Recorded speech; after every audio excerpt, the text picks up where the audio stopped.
Hello, good morning, नमस्कार, सभी का स्वागत है स्पिरिचुअलिटी मैटर्स अध्यात्म की ओर मेरे इस चैनल पे। आई होप सब अच्छा कर रहे होंगे अपनी लाइफ में, लाइफ को एंजॉय कर रहे होंगे, गीता सत्र का आनंद ले रहे होंगे और इस गीता ज्ञान से बहुत कुछ सीख रहे होंगे। मैं ये उम्मीद कर रही हूँ गीता ज्ञान आपके जीवन में बहुत सारा प्रकाश लेकर आ रहा है, आपको सन्मार्ग से जोड़ रहा है, आपके अंदर एक अंतस चेतना आ रही है कि संसार के प्रति, है ना, क्या हमारा लक्ष्य है इस जीवन का, इस जीवन को का होने का क्या लक्ष्य है, इस जीवन में होने का क्या लक्ष्य है।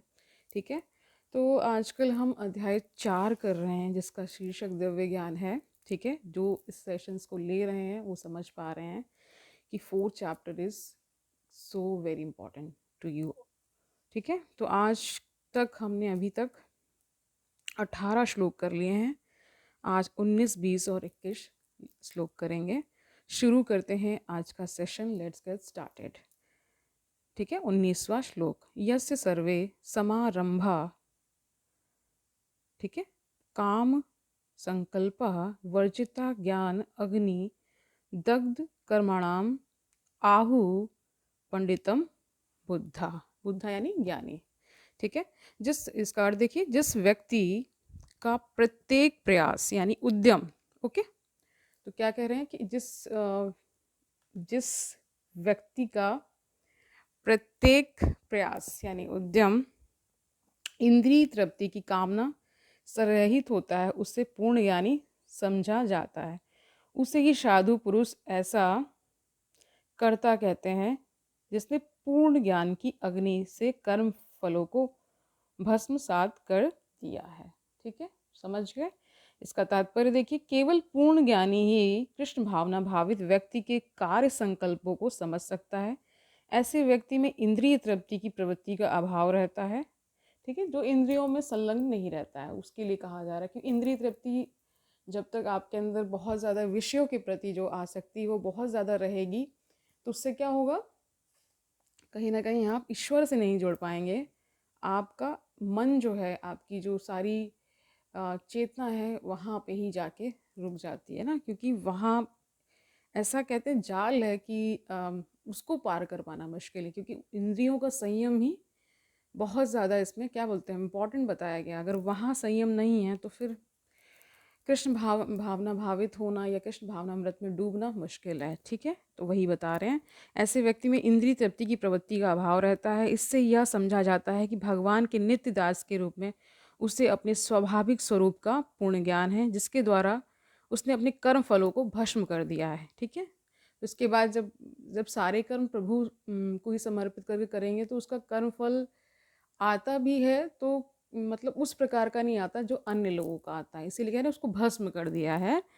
जिसने ऐसा पूर्ण ज्ञान प्राप्त कर लिया है वह सचमुच विद्वान है। भगवान की नित्य दासता के इस ज्ञान के विकास की तुलना अग्नि से की गई है। ऐसी अग्नि एक बार प्रज्वलित हो जाने पर कर्म के सारे फलों को भस्म कर सकती है। ठीक है, अब आगे देखिए 20वां श्लोक, त्यक्त्वा कर्म फल आसंगम, ठीक है, नित्य तृप्तः निराशया कर्मणि अभि प्रवृत्तः अपि न एव किंचित करोति स। इसका अर्थ देख लीजिए, अपने कर्म फलों की सारी आसक्ति को त्याग कर सदैव संतुष्ट तथा स्वतंत्र रहकर वह सभी प्रकार के कार्यों में व्यस्त रहकर भी कोई सकाम कर्म नहीं करता। इसका तात्पर्य देख लीजिए, और तात्पर्य देखने से पहले ये जान लीजिए, ये जो सारे सेशंस हो रहे हैं ये कोई प्रवचन नहीं है। मैं एक एक श्लोक को बकायदा पढ़कर और जितना मैंने समझा है उसको मैं समझा रही हूँ। I am just taking the classes, जैसे अन्य क्लासेस होते हैं ना, ये स्पिरिचुअल क्लासेस हैं। दिस इज़ नॉट प्रवचन जो बिना किसी मतलब, मैं खुद को ये नहीं कंसिडर करती हूँ अभी कि मैं इतनी सक्षम हूँ कि मैं प्रवचन कर पाऊँ। ठीक है, मैं सेशंस ले रही हूँ और इसका मेन मकसद ये कि जन जन में इसका जो गीता का ज्ञान है वो पहुँचे, लोग पढ़ने की तरफ और ज़्यादा इंक्लाइन हो सके। ठीक है, उनका झुकाव हो सके। ये इस चैनल का उद्देश्य, आपके अंदर अध्यात्म के प्रति एक जागृति डेवलप हो। जब आप इस ओर आएंगे ना तो जितना आप ये पाप कर्म और सब देख रहे हैं ना संसार में, ये कम होता जाएगा। इस चैनल का यही उद्देश्य है। यहाँ कोई वैसा नहीं प्रवचन और कथा हो रही जैसे अन्य लोग इसमें कह सकते हैं प्रवीण है। मैं उस खुद को अभी उतना प्रवीण नहीं मानती हूँ, इसीलिए मैं इनको क्या कह रही हूँ, सेशंस कह रही हूँ, गीता के सेशंस लीजिए, जो कि आपको एक तरह से आपके अंदर एक हैबिट इंकलकेट करेगा ना, कि आप अध्यात्म से जुड़े, ऐसी आध्यात्मिक किताबें पढ़ें, कर्म कोई करने जा रहे हैं उससे पहले एक बार खुद को चेक करें। ये सारा इस पूरे चैनल का उद्देश्य है। ठीक है, आगे बढ़ते इसका तात्पर्य जानते हैं। कर्मों के बंधन से इस प्रकार की मुक्ति तभी संभव है जब मनुष्य कृष्ण भावना भावित होकर हर कार्य कृष्ण के लिए करे। ये पहले भी आया है कि क्या कहा गया है कि कृष्ण को, यानी भगवान को, श्री भगवान को जब आप सामने रखकर, यानी ये मानकर चलेंगे कि वो मेरे सारे कार्य देख रहे हैं, वो कहीं ना कहीं क्या है, मुझे देख रहे हैं, तो जब आप ऐसा सोच के कोई कर्म करेंगे तो आप गलत कर्म करने से बचेंगे। ठीक है, इसलिए कहा जाता है ना, एक छोटा बच्चा था, उसने पूछा, वो कोई स्पोर्ट्स खेलता था, एक छोटी सी कहानी है, तो उसने, वो हार गया, तो किसी ने उससे पूछा तुम थोड़ी सी चीटिंग भी तो कर सकते थे ना। तो उसने कहा कि कैसे करता, सब तो प्रभु देख रहे, सब तो अल्लाह देख रहे हैं, तो मैं कैसे कर लेता। तो ऐसा ही आपको जानना है कि सब कुछ प्रभु देख रहे हैं, और जब आप ऐसा सोच कर कोई कर्म करने जाएंगे तो गलत कर्मों से बचेंगे। ठीक है, तो बता रहे हैं, कृष्ण भावना भावित व्यक्ति भगवान के शुद्ध प्रेमवश ही कर्म करता है। फलस्वरूप उसे कर्म फलों के प्रति कोई आकर्षण नहीं रहता, यहाँ तक कि उसे अपने शरीर निर्वाह के प्रति भी कोई आकर्षण नहीं रहता, क्योंकि वह पूर्णतः कृष्ण पर आश्रित रहता है। वह ना तो किसी वस्तु को प्राप्त करना चाहता है और ना अपनी वस्तुओं की रक्षा करना चाहता है। वह अपनी पूर्ण सामर्थ्य से अपने कर्तव्य करता है और कृष्ण पर सब कुछ छोड़ देता है। इसीलिए कहा जाता है कि कर्तव्य और अधिकार साथ साथ चलते हैं। क्यों चलते हैं? क्योंकि एग्जाम्पल के लिए लीजिए, मान लीजिए किसी बच्चे का अधिकार है कि वो, उसको शिक्षा मिले, तो उसके पेरेंट, उसके गार्डियन का क्या ड्यूटी हो जाती है कि वो उसको शिक्षित करे। तो ये साथ साथ चलता है, जो किसी की ड्यूटी है वो किसी का अधिकार भी है। एग्जाम्पल आपको समझा दिया गया है। आगे जानिए क्या कह रहे हैं कि वह अपनी पूर्ण सामर्थ्य से अपना कर्तव्य करता है और कृष्ण पर सब कुछ छोड़ देता है।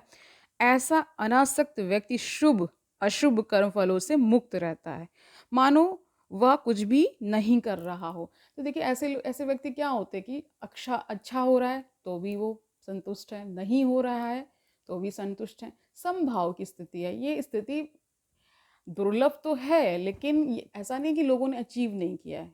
ठीक है, कहते हैं मतलब कठिन तो है, और ये जन जन में नहीं पाया जाएगा कि सब संभाव से जी पाए, लेकिन कोशिश की जा सकती है और ऐसा लोग अचीव भी करते हैं, इसी इसी जीवन में अचीव करते हैं। ठीक है, मानो वह सब कुछ कह रहे हैं, मानो वह कुछ भी नहीं कर रहा हो, यह अकर्म अर्थात निष्काम कर्म का लक्षण है। अतः कृष्ण भावनामृत से रहित कोई भी कार्य कर्ता पर बंधन स्वरूप होता है और विकर्म का यही असली रूप है, जैसा कि पहले बताया जा चुका है। 21वां श्लोक देखिए, निराशी यत चित्त आत्मा त्यक्त सर्व परिग्रह शारीरम केवलम कर्म कुर्वन् अप्राप्नोति किल विषम। इसका अर्थ देखिए, ऐसा ज्ञानी पुरुष पूर्ण रूप से संयमित मन तथा बुद्धि से कार्य करता है, अपनी संपत्ति के सारे स्वामित्व को त्याग देता है और केवल शरीर निर्वाह के लिए कर्म करता है। इस तरह कार्य करता हुआ वह पाप रूपी फलों से प्रभावित नहीं होता है। ठीक है, समझ गए? आगे इसका तात्पर्य देखिए, कृष्ण भावना भावित व्यक्ति कर्म करते समय कभी भी शुभ या अशुभ फल की आशा नहीं रखता। उसके मन तथा बुद्धि पूर्णतया क्या हो जाते हैं? पूर्णतया वश में होते हैं। वह जानता है कि वह परमेश्वर का भिन्न अंश है, अतः अंश रूप में उसके द्वारा संपन्न कोई भी कर्म उसका ना होकर उसके माध्यम से परमेश्वर द्वारा संपन्न हुआ होता है। जब हाथ हिलता है तो यह स्वेच्छा से नहीं हिलता, अपितु सारे शरीर की चेष्टा से ही हिलता है। कृष्ण भावना भावित व्यक्ति भगवत इच्छा का अनुगामी होता है, क्योंकि उसकी निजी इंद्रिय तृप्ति की कोई कामना नहीं होती। वह यंत्र के एक पुर्जे की भांति हिलता डुलता है। जिस प्रकार रख रखाव के लिए पुर्जे को तेल और सफाई की आवश्यकता पड़ती है, उसी प्रकार कृष्ण भावना भावित व्यक्ति कर्म के द्वारा अपना निर्वाह करता है, जिससे वह भगवान की दिव्य प्रेमा भक्ति करने के लिए ठीक बना रहे। अतः वह अपने प्रयासों के फलों के प्रति निश्चेष्ट रहता है। ठीक है। पर पशु के समान ही उसका अपने शरीर पर कोई अधिकार नहीं होता। कभी कभी क्रूर स्वामी अपने अधीन पशु को मार भी डालता है, तो भी पशु विरोध नहीं करता, ना ही उसे कोई स्वाधीनता होती है।